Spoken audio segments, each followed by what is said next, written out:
Campaign 2020, long lines at polling places for the primary election here in Maryland.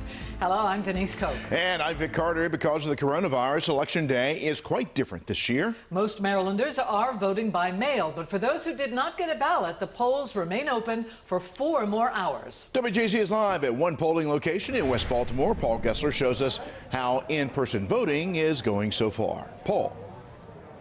Well, Vic, this is what lines look like when you push back the election. It is a presidential primary. We went from 200 precincts now down to 6 because of the limited locations and primarily mail-in. Ballots mailed out to most voters still in several in-person locations still available to voters here. More than 600 people have voted at last check at Edmondson Westside High School. This line stretches down the sidewalk all the way in front of the school.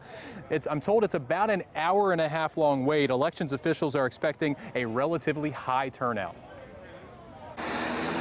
Lines to vote stretch outside Northwood Elementary, nearly an hour wait Tuesday. Our city is currently in transition. This, one of 6 city locations to vote in person. So it's very important for us to speak our minds. Stacy Bacote says she never received her ballot to vote by mail. How more than 88,000 city voters had already voted as of Tuesday morning. And when I look at the numbers of Baltimore City voters who have already voted, I'm incredibly proud of those numbers. Even the things on the ballot that I wasn't that well versed in, we had the time to research and pay attention. Others requested new ballots, but it was too late. Delays, officials say, with out-of-state printers. And I always voted by mail.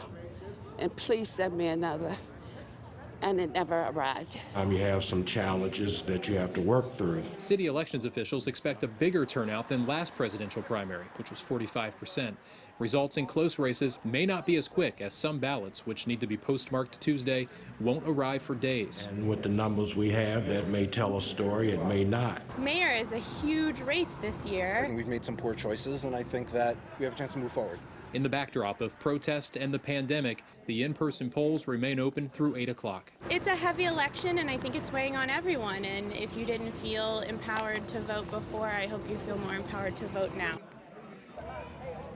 Back live now. This is such a unique election in the sense that these lines are being created not only by the demand, but by the social distancing aspect as well. They're only allowing 15 people inside to vote at one time. It's also allowing candidates a chance to speak directly to voters who are in line. Councilman Christopher Burnett is behind me. We've got Brandon Scott, candidate for mayor as well. Jill Scott, Shannon Sneed, all here politicking in line. It's been a party atmosphere with loud music coming through the parking lots as well, asking people for votes as well. You can drop off your ballot if you don't want to wait in lines, and you did receive one in the mail at the drop-off locations that are set up around town as well. We'll be live at 5 o'clock at another polling place in West Baltimore to show you the lines there. For now, reporting from Edmondson Westside High School in West Baltimore, I'm Paul Gessler for WJZ. All right, thank you, Paul. And remember, WJZ is your election connection. Stay with us through tonight as we bring you the latest election results, both on air and online at WJZ.com.